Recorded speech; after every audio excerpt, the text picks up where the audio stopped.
بسم الله الرحمن الرحیم. چې څومره زمونږ مسافرونه دي داسې ملګري چې هغه د کور نه وځي یو میاشت دوه میاشتې کال 2 کاله 15 کاله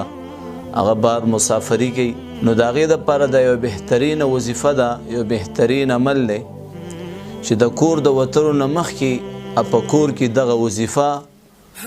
دا دعا ووایي او د کور نه وځي. نو که دا 10 کاله 15 کاله 6 کاله څومره وخت بار تیر کړي او واپس کور ته راځي، نو د واپس راتللو پورې به الله پاک د کور د مال د اولاد الله به حفاظت کوي. نو هغه دعا دا ده: اللهم انت ربي لا اله الا انت عليك توكلت وانت رب العرش الكريم ما شاء الله كان وما لم يشأ لم يكن ولا حول ولا قوة الا بالله العلي العظيم. اعلم ان